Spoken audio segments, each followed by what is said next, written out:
Welcome, welcome, welcome to another interview in this YouTube live series where I have fun and insightful conversations with other online business owners and entrepreneurs in the space to help you grow your online business in a way that feels good for you.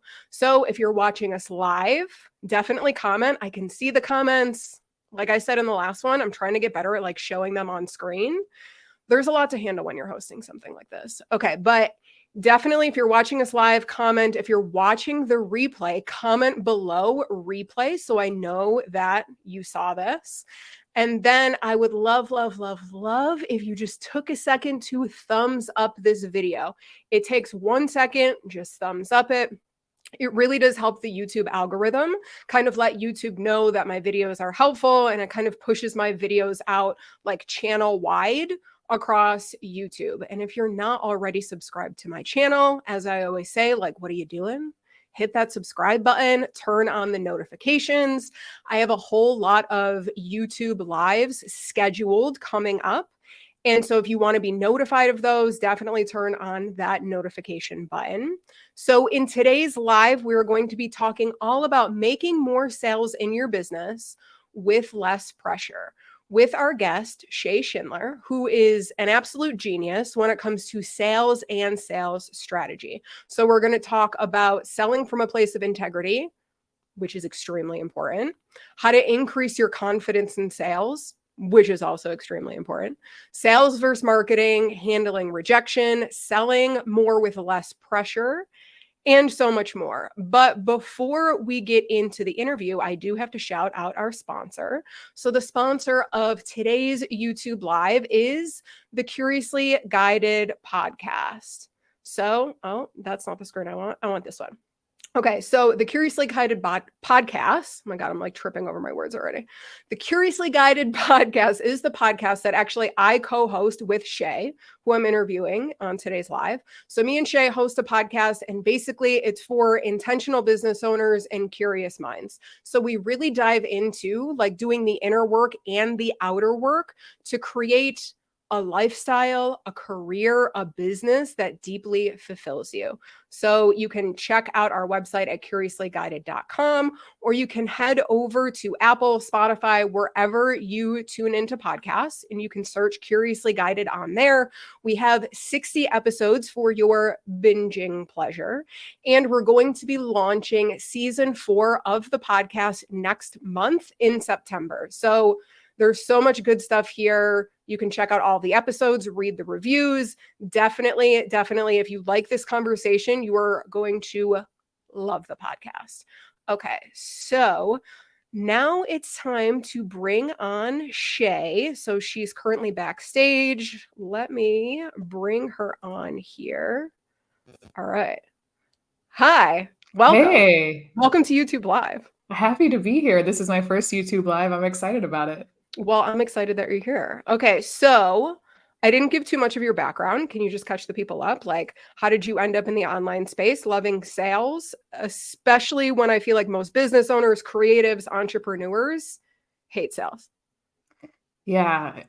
Well, let me take you back to 2004. I when I was in school, I figured out I could sell things on eBay actually. So like as soon as I could, I started getting into online business, and I've been obsessed with it since then. It's kind of amazing to me, and it always has been, that there's like this whole new economy opening up online. And so literally since then, I've researched and tried to learn every single strategy possible for making money online. Everything has kind of been a side hustle for me up until about 2017, when my husband and I decided to dive in full time, and we opened our own creative agency.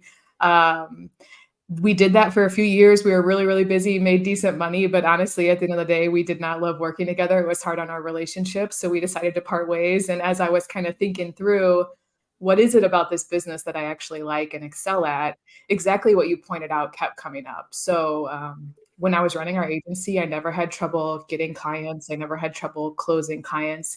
And I was around a lot of other people who that was their biggest pain point. Like they hated People sales. hate it. People They hate sales. hate it. And I was like, what is up with this? I love this piece of it. The production work and me behind a screen for forever is not the piece that I love. So actually, through that and kind of like working with you and exploring human design and all kinds of things, I really realized like, oh, maybe there's something here. They say like what comes easiest to you is often like your zone of genius or what you should be doing. And so I decided to really lean into sales, but more importantly, like how to make sales work for people like us that have to sell, but don't necessarily identify as salespeople. Yeah, for sure. You're just so natural at it that it's wild. And so I'm really grateful to like be having this conversation because I feel like typically when we have conversations about sales or selling more, it's so bro markety. It's so like, this is how you manipulate the person and this is how you sell your stuff. But like, it's actually not really about the selling. It's more about like the serving. And like when you kind of show up from a place of service, when you show up from a place of like, I really care about what I'm offering, sales gets to become easier. So I know that we're going to dive into that. But a few weeks ago, I did an interview here on YouTube with Miranda, and we talked about marketing. And she mentioned that sales is different than marketing. And so I know that we've talked about this on the Curiously Guided podcast, but can you kind of piggyback off of that? Because I think that people get confused. Like they look at sales and they look at marketing like in one big soup container, but I feel like it ends up really hurting the way that they're approaching it. So I guess like, where does marketing end and sales begin if one ends and goes into the other? Yeah, I think you just hit the nail on the head that it's kind of gray. There isn't really a hard line of where marketing stops and where sales starts, and the two work together in such a close relationship that it's hard to have a conversation without one and the other, if that makes sense. So, but Miranda's exactly right. And we actually taught a workshop with Miranda where we talked about the big marketing phrases of know, like, and trust. So I typically say, marketing is a lot of how are people finding you? How are they knowing you?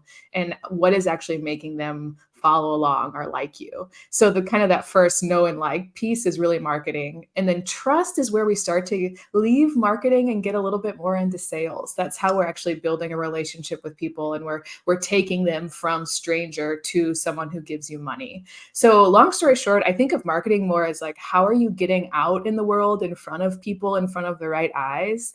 And then sales is, what do you actually do once you're out there? Once you're getting leads, how do you actually turn those people into customers?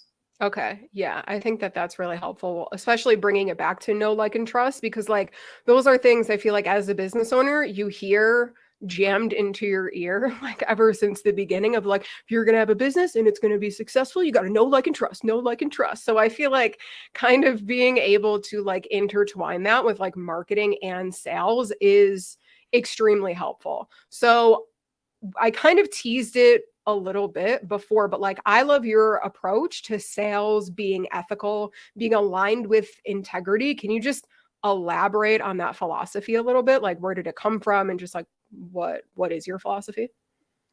Yeah, yeah. So, one of the most powerful pieces of coaching advice I ever got was to think about sales and selling as a support or as a service.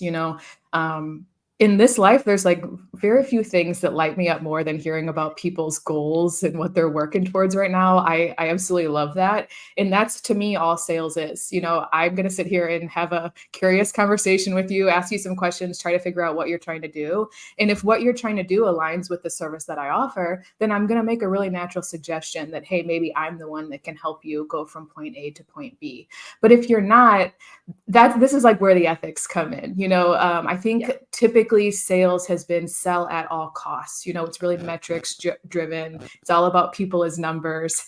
And so typically salesmen have gotten a reputation for being kind of pushy for that reason. They're not really caring about you and your goals and your best interests. They're instead caring more about what their numbers are or their take home pay. And of course, that's natural to happen. But I think it's really easy to lose the connection you have with ethics and your customer. I often try to think about sales calls, and I think the old way was kind of like two opposing forces like coming to battle.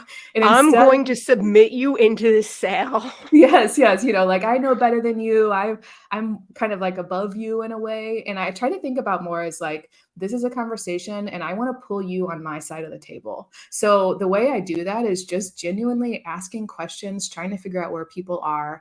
And the other side of this is also selling a product you feel really good about. One of the most horrifying things I've learned about salespeople as I've kind of like dove into the industry, a lot of people are selling things that they don't believe in, that they don't buy themselves, that they think is a scam. There's actually if you're familiar with, I told you about this the other day, but if you're familiar with the timeshare world, it's actually legally written in their contracts that the salespeople can, it's called Taft, tell them any friggin' thing. So they can legally lie to you. And they know what they're selling is a scam. That's wild. It is. And unfortunately, that is what has given sales a bad reputation. Like the snake oil salesman, it's as old as time. It's the longest.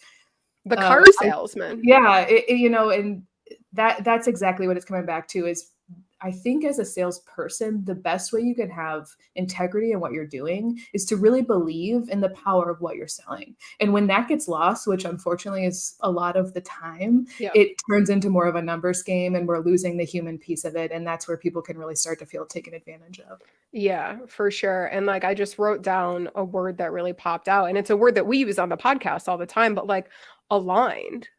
Is this person's problem aligned with the solution that you offer? I feel like that's the piece there, because like if it's not aligned, then people they're like, okay, well, I don't want to lose the sale. So then it becomes like, maybe, I don't know, like they don't know what to do. Do you have any suggestions of like, if you're on a sales call with somebody, and I know that we're talking about more of like sales from a service-based perspective versus like e-commerce, but like if you're on like a sales call with somebody and you're like, okay, well, I don't think that like their problem aligns with how I help. Do you have any like suggestions on how to navigate that? Because that's like a tough conversation. 100% it is. And I'll start by saying, if you're in a job where you don't believe in what you sell, get out of it. I think that's step one. But there will be times, and I've had plenty of these, where you're on a call with someone and they're just not in the right spot right now. Maybe in the future they will be, but right now it's not a good fit. And ultimately at the end of the day, I'm really like, if it's my service that I'm selling, I'm doing myself a favor. If I don't think that you're in the right spot for me to give you results, it's a blessing for both of us that we don't force it. Right. And so I try to think about it from that perspective. A no is never a no. It could be a later, it's a not right now, but it could be a later. So I try to leave the door open, but I want to be of value. They took their time to get on a call with me or whatever kind of sales process you're doing. So I try to send them in a direction that I think would be helpful for them. A lot of us have, this kind of depends on your industry, but there's always other choices, right? So if someone is not a good fit for me, I'm going to try to put them in the right direction of someone who I think would be a good fit for them to the best of my abilities. Sometimes that's not possible, but typically in 99% of instances, I have a place that I can send people. So I think it's having some things in your back pocket, even if it's just a free guide that you've made, or maybe it's like a $9.99 resource. A lot of times those people just aren't far enough along in their buyer's journey. So what do you have that could kind of support them where they are? Or what kind of context do you have that you could send them in the right direction? I think those are really great points. And like the referrals, I know that some people are like, okay, well, I can't be having a successful business if I'm out here referring all of my sales calls to other people. But I think that there's a different piece here. If you keep attracting people that aren't where you need them to be in order for you to feel aligned with selling, there's a marketing problem. Such a good point. It's not a sales problem, it's a marketing problem. The other thing to keep in mind is that like when you're doing referrals and you're like referring people out, it comes back tenfold. Maybe not right away, but it's like that other person getting the sales is going to be like, oh, wow, I appreciate this so much. And they're probably getting similar things of just like somebody that's not really aligned. So it's cool to then create that relationship, because now you have like a word of mouth referral source that you guys kind of like ping off of each other. And here's what happens most of the time for me is those people are going to remember you as someone that saw them as a human, saw their needs, took the time to understand them, and they're going to refer people your way, or they're going to come back to you later because sad to say, but like this is not the level of customer service most people are getting online these days. So I really think there's so much power in just treating a sales call almost like a meditation where you're just very present, very curious, ask questions, no agenda, detaching from your agenda, I think is one of the biggest pieces. That can be really powerful. Oh, but I did want to add one point to what you said. So I think a lot of small business owners, if you're handling all the sales for your business and you're going through a lean time, a time where sales aren't very high, it can feel like a lot of pressure to close. A lot of my biggest philosophy in sales is don't be thirsty. So I really encourage people never show up on a call with just this desperate, I got to get this sale. This is the only lead I had this month and I'm not going to make any money. You can always make money. I promise you, reach out to me. I'll help you find 10 ways to make money. And so I think if you can anchor into that belief of like, I can always provide for myself, this sales call is not going to make or break me. That is the mindset that you have to go into it with. When you're scared and really worried and you need to close every single call, that's when you can start to run into situations where you're maybe taking on clients that you shouldn't, or, you're kind of pushing people into something that's not a great fit. Yeah, I think that that's really great. And that kind of leads me into my next question. I'm just like, on sales calls, I think that I was kind of lucky that like sales calls have always felt easy to me. And I think it's just because I'm naturally extremely curious and I know that you are too. So it's kind of like, yeah, let's hop on a call because I'm just curious about like where you're at.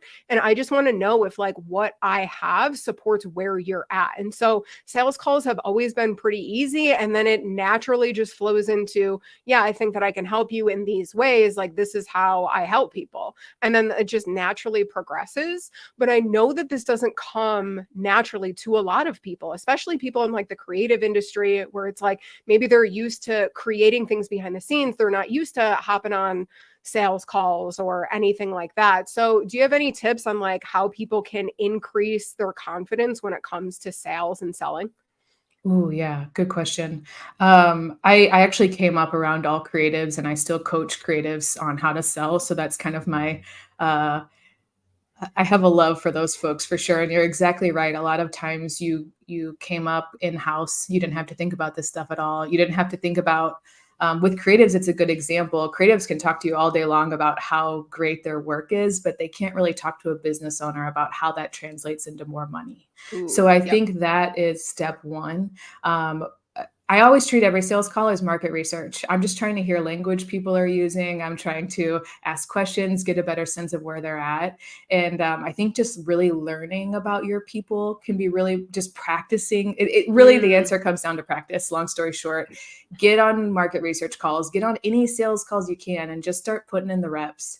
And you'll find that the way you describe your services on one call really like this fluid came out so smooth. And you're like, ooh, I love the way that I said that. And now all of a sudden you start saying that on all of your calls. And then after a while, you have this kind of bank of lines and you know how to talk about your service, but more importantly, you know how to talk about it in the frame that your client cares about it as, which I think is the hardest part. So Yep. to get better at sales calls, unfortunately, practice is the only answer. If you don't have a live human to practice on, talk to yourself in the mirror. And if you're scared about asking for higher numbers, start with yourself. Start just saying these things, practicing how you speak, and then as much as you can speak with other people. And through that, you'll be a little awkward at first, but it gets better and easier. I would typically say like even if you have to go to like Toastmasters or any Yep. kind of marketing thing, it's really just a skill of building relationships. All sales is building relationships. So if you can start practicing talking with people, especially talking about what you do and figuring out how to make what you do matter to them and what they do, that takes a little bit of work, but that's where the juice happens. Yeah, yeah, for sure. It's really like that messaging so that like how you see the problem aligns with how they see the problem. Because it's like if you know that you can help them, now you have to have the language to like relay it to them that you know that you can help them in a language that they understand that you can help them in.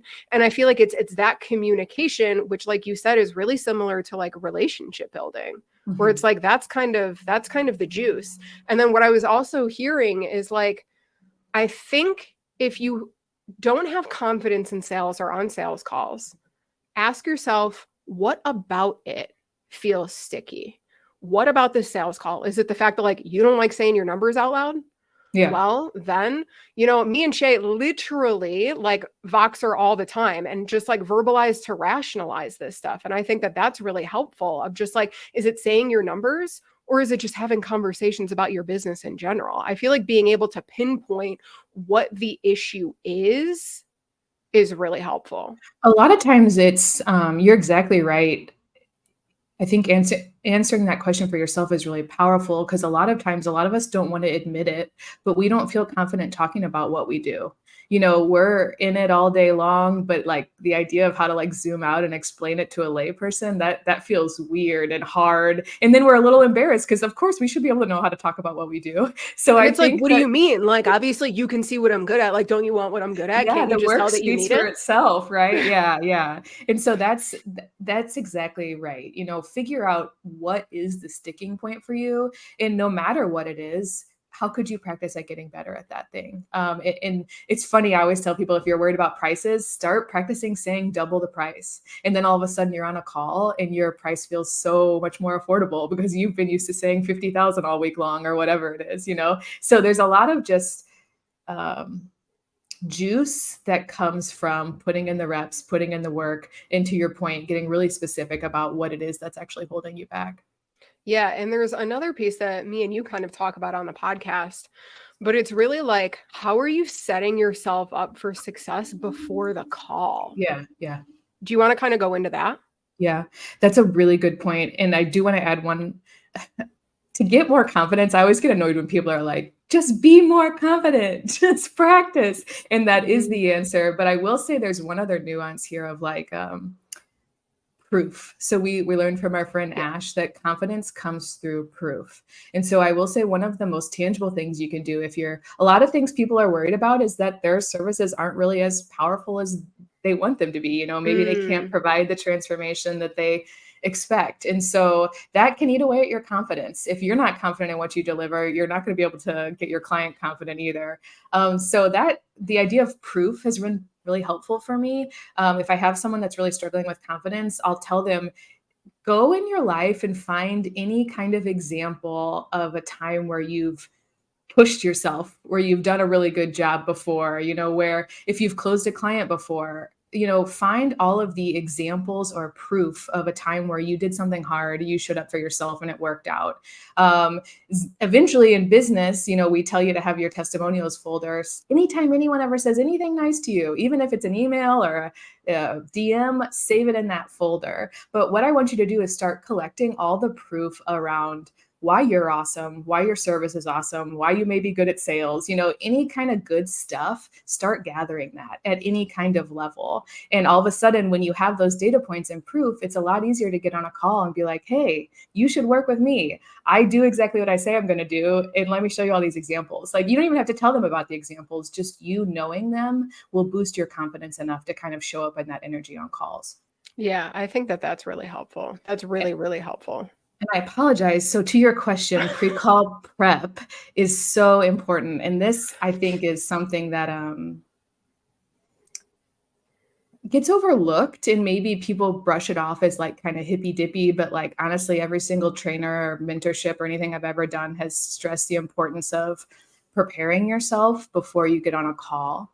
And one of the most powerful things you can do on a call is show up. The start of the call is the most important. So if you show up in good energy, you're excited to talk to them, you're really like, seeing the possibilities for them, you bring that energy, your client's going to raise and meet you at that energy.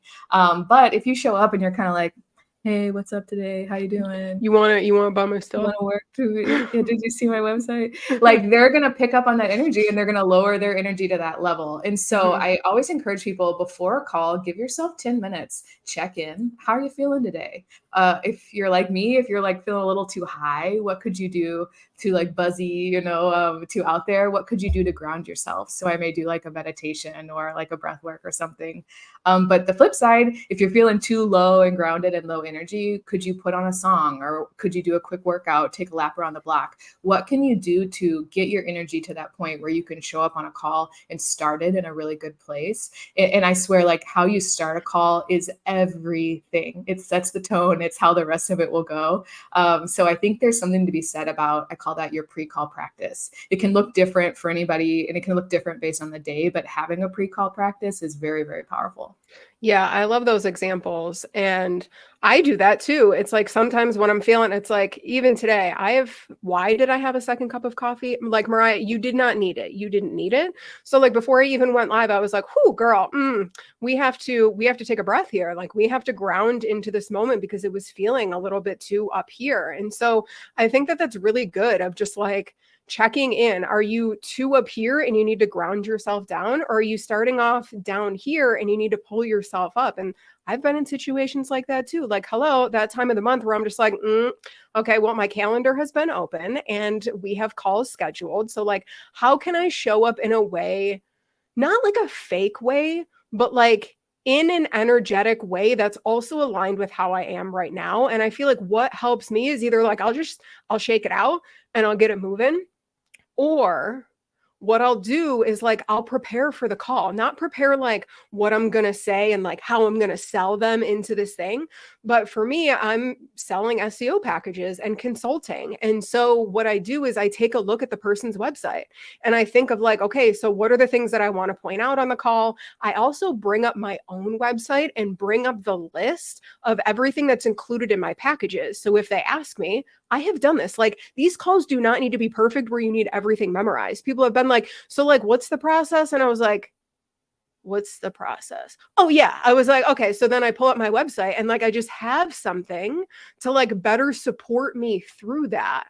If like, I'm not remembering, or they're just like, what are the payment plans? And I'm like, let me take a look at my website so I'm not a liar, like telling you the payments. And like people love that I show up that way. And they're just Yeah. like, wow, this is so great.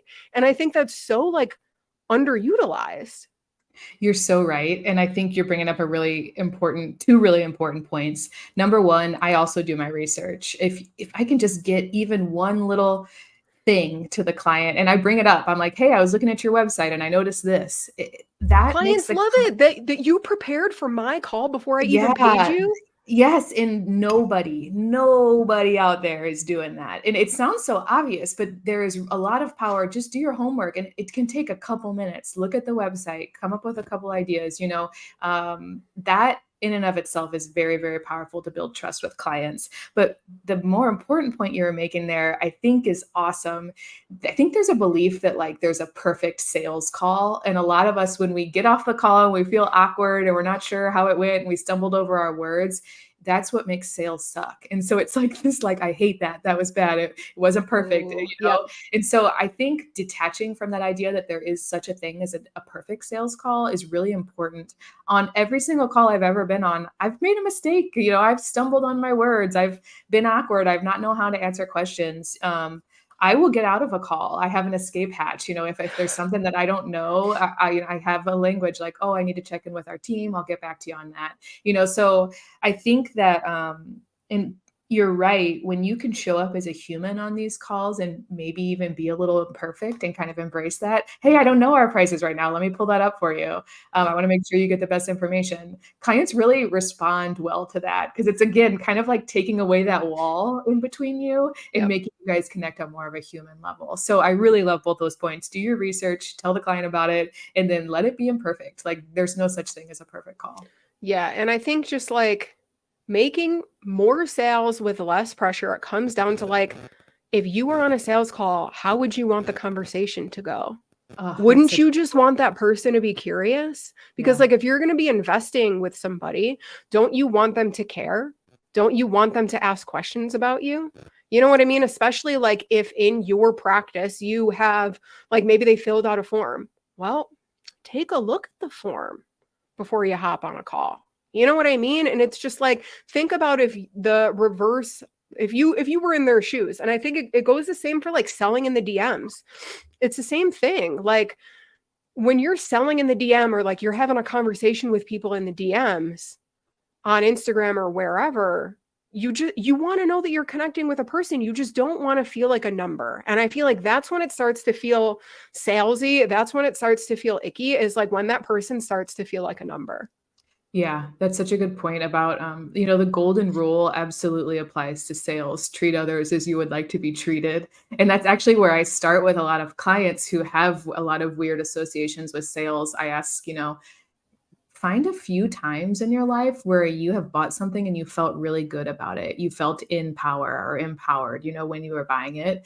Let's reverse engineer. What was that sales process like? And I like to give people full permission. There is no one right way to do sales. So a lot of times for creatives, we have to figure out our own way to go about this because at the end of the day, you have to sell from a genuine place. You cannot just copy and paste what other guru salespeople are telling you online. It has to work for you and your personality and your energy. And so I think thinking about how you like to be sold to and what has felt good and also what has felt bad in the past is really powerful because then you can take those things and apply them to your business. And even if they defy best practice, there's several things that I Yeah. do that the bros will tell me not to do, but it works for me and who I am as a human. And so figure out how this works for you and sit with how sales has gone well for you in the past and how you would like it to be. And then if you can turn it into something that you're actually kind of excited about, imagine that, then it starts to get a lot easier, right? Yeah. And I think, like, obviously, we're talking mostly about sales calls and so like selling as a service provider. But I think it goes the same thing with e commerce. If you have passive income products, if you have products on your website, like, imagine that you are the purchaser and imagine that, like, you don't know this business. This might be the first time that you've come across this business. Maybe they found you on Google from SEO, or maybe they found you through a referral. It's like, what kind of information should they see in order to make a purchasing decision? Do they know you? Do they like you? Do they trust you? And like, especially with e-commerce and like passive income digital products and stuff like that, we don't get to hold the thing before we purchase it. We also don't get to hop on a sales call and see if we jive with that person. So, like, does your website, does your social media portray the personality that builds the trust with that person? I think that that's really important too. Do you have any other tips to add for like e-commerce, like digital product people? Yeah, you're 100% right. This sales calls is like the frame of reference I'm usually thinking about, but this works for DMs, this works for ecom brands. Really getting clear on the journey, laying out the journey that your person needs to go through to kind of go from stranger to fan for life. What are all of those steps that needs to happen? And in ecom, the biggest challenge is someone cannot physically smell and touch and interact with your product. So how can you take them on the same journey all through a screen, right? And so whether it doesn't matter kind of the type of selling you're doing, the principles are all the same. What is the journey people go on, and how can you build trust with your folks at every single point of that journey? And that will look different for a Shopify store versus like a coach. But if you can think about infusing every single touch point on your client's journey with trust, at the end of the day, that's what sales is, right? And so what I'm working with in clients is how do we turn those trust volume metrics or whatever up on their website, Yeah. on whatever kind of DM strategy they're doing, on the call or on the sales page. It's all comes back to how do we infuse this with more trust? How do we see people where they're at on their journey, speak to them directly? That's kind of the quick recipe there. Yeah. And I think just a reminder of just like all of this takes time. Mhm. It takes time. It takes conversations that you're having with people. It takes testing and tweaking on your e-commerce website. It takes time. I do want to ask, so like especially with sales calls, like rejection is just part of the process. Like not everybody is going to say no. So do you have any tips on like how to better handle like rejection? Just because I feel like that is something that makes people hate sales too. Is kind of they're just like, well, nobody has said yes to me, so I must be really awful at sales or my business must suck. And I mean, we're both business owners. We know that like mentally that can get you into a rabbit hole. That can get you into a space where like you don't want to show up. You're not excited to show up anymore. So like have any suggestions for that? First of all, I think acknowledging that this is asking you to like deal with one of life's biggest pain points of like being rejected, right? Nobody wants to be rejected. And especially if you're in a service-based business and it's your service that you designed, when people reject that, it can often feel like a personal attack on you. So the first step, acknowledge that this is hard. And then second step, how can you separate your worthiness or your value from your business? I think that for me, honestly, that took me a really long time. And I think that's a big thing that business owners struggle with. If someone says no to you right now, that has nothing to do with you, has nothing to do with your product, it has everything to do with them. And so I think kind of separating, like I said earlier, one sale, I have this mindset, like one call, one sale, it's never going to make or break me. It doesn't mean anything about my value or what I offer in this world.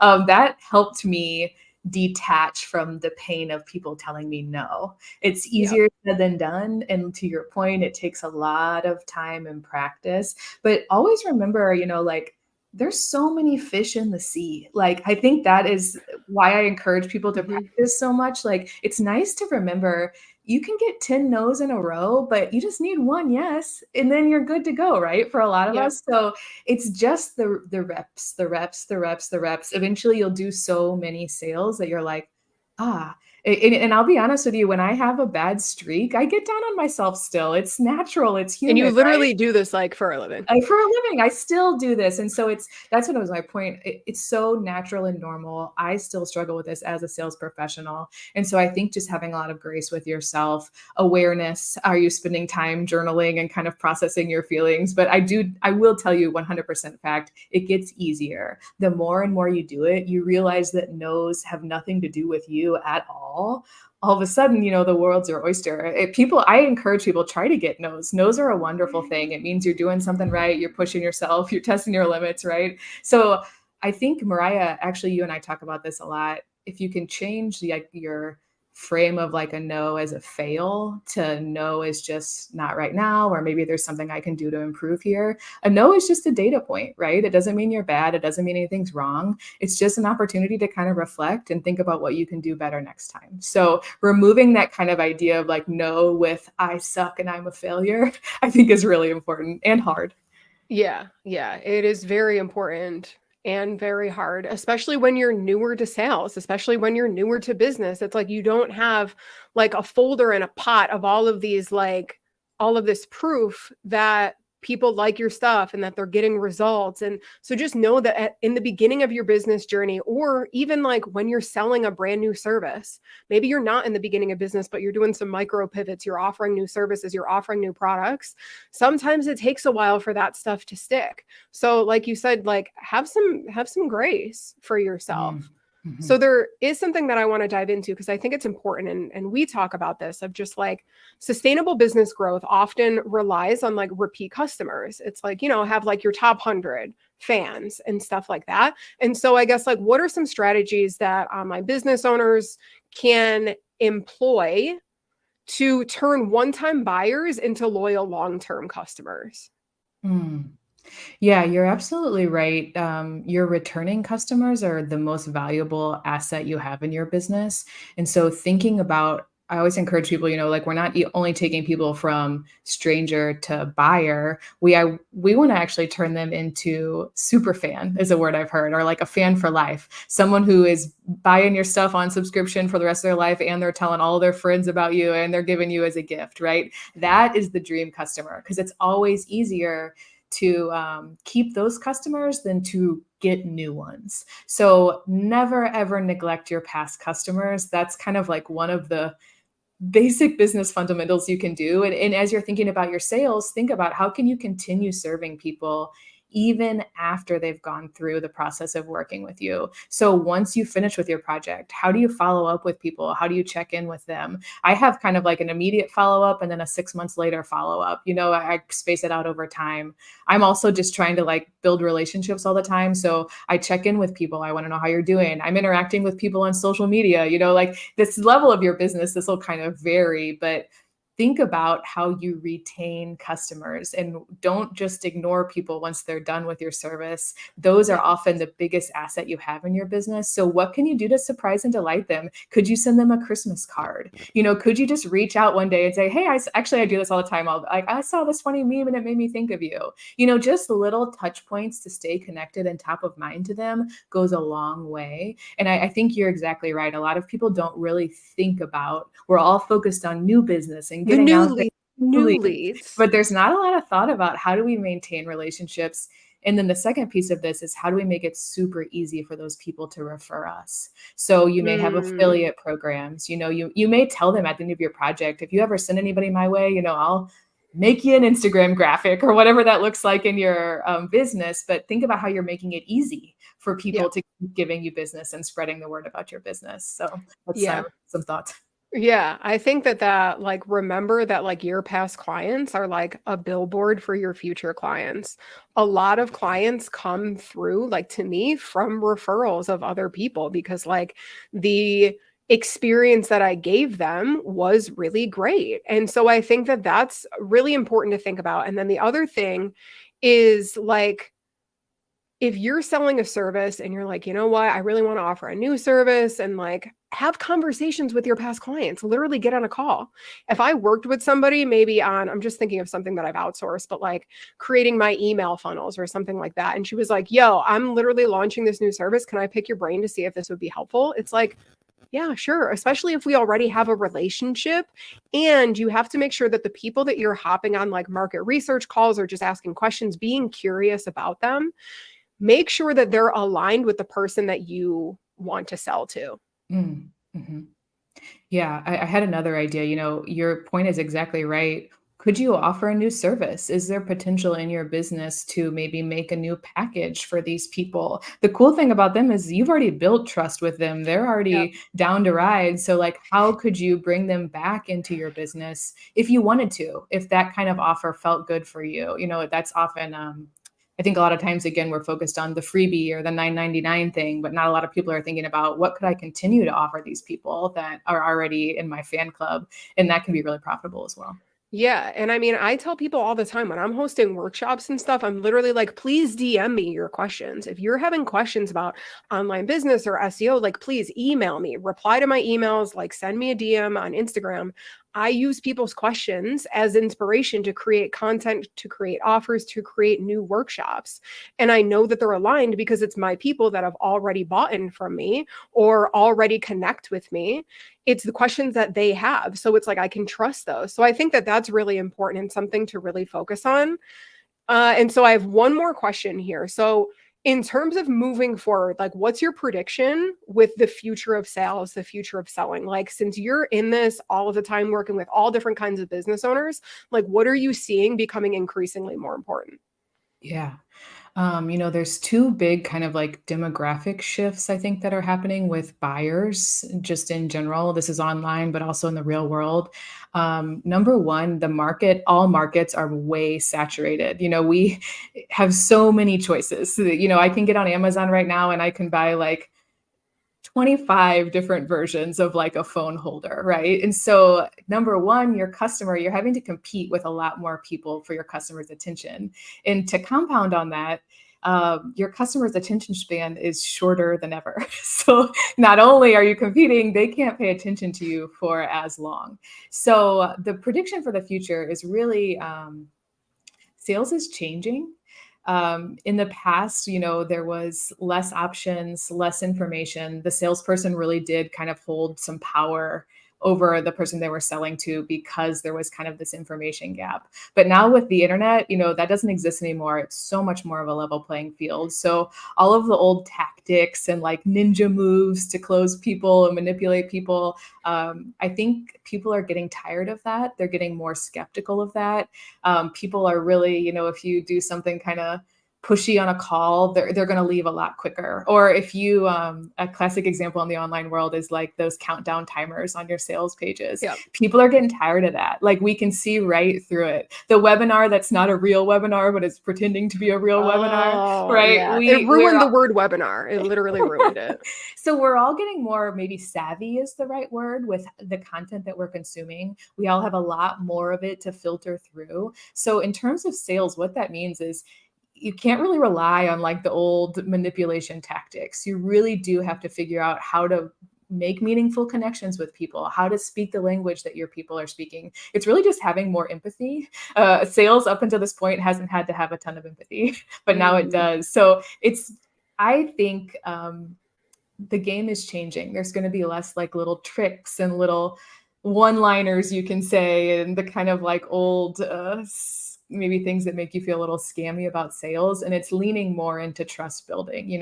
How do we really connect with our people on a really human level? And most importantly, where they're at, which is online with a very short attention span. So acknowledging, like being really real about what people are like online these days, and how do we tell our really good story about why we're awesome to those people in a way that speaks to them, like on the device they're using, on the platform they're using. It's going to be like a little shift, but I'm excited about it because I think we're kind of leaving that snake oil-y kind of world and heading more into like, this is empowering.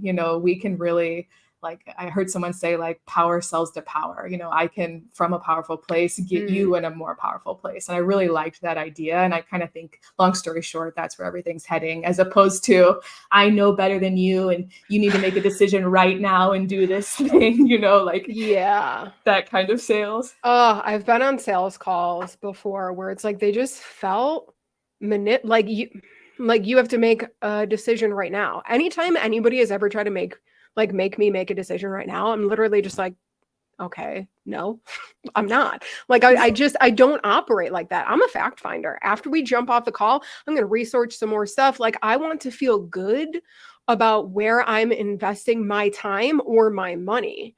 And I think that that's where a lot of people are going, because it's just like, well, it's my time and it's my money. So it's like, I want to feel good about it. Yeah, that's such a good example. And I'm the same as you. And the best practice is, don't let them get off the call. They need to make a decision right now. But that's, for some people, maybe right, but not for me. That's not how I've ever made decisions. And so I think, to your point, the future of sales is having more respect for the customer. Yep. What I really try to do is, if you tell me right now, I need to go talk to my business partner, that's how I make decisions, or I need to go do some research, I'm going to respect you. You know you more than I know you. Yep. And ironically or not ironically, all of those people that hey, you do what you need to do, they're coming back to me, because I, unlike everybody else, didn't try to like force them and open up their wallets and do all of the techniques on the call. Hey, you're a human. You can make your own decisions. You're an adult. Let me give you the information that I think may be helpful, and you let me know if there's any questions. But like, you've got to make your own choices. I'm not just going to sit here and bully you. I think people are trying to like strong arm people into these sales, but that's a nightmare if the person doesn't want to be there, if they didn't have time to think through it. So that's such a good example. Show people respect. I think that's kind of where sales is heading, I hope, especially since we're all getting a little bit more like jaded by the old techniques. Yeah, I think so too. I feel like there's just so much that we can say about this, but I think that it's time to wrap up the episode. We are past the top of the hour. So Shay, thank you so much for coming on and doing the YouTube live with me. If you guys watching this, either watching live or watching the replay, if you're looking for more information about Shay, or you want to reach out and connect with her, definitely check out the links that we linked to in this video description down below. And if you haven't yet, make sure that you thumbs up the video, make sure that you subscribe to the channel. And if you enjoyed this conversation, check out our podcast, guys. This is literally like, our podcast episodes are usually around 60 to 90 minutes long. They're really long. As you can tell, it's like, it's hard for us to stop talking. It's hard for us to kind of like not ping off of each other. So if you guys like conversations where we're diving into, we like to say, like, the strategy and the energetics of business or building a career, or the inner and the outer work, both of that stuff, because I'm sure through this conversation, hopefully you've heard that, like, it's not just about the outside tactics. It's about like how you feel on the inside. And so both of those things come together, and it's those conversations that we're having on the Curiously Guided podcast. So you can learn more by heading to mariahmagazine.com/CG, or you can search Curiously Guided on any of the listening platforms. But until next time, remember that you get to grow your online business in a way that feels good for you. So keep testing, keep tweaking, keep experimenting, and I will see you in the next episode.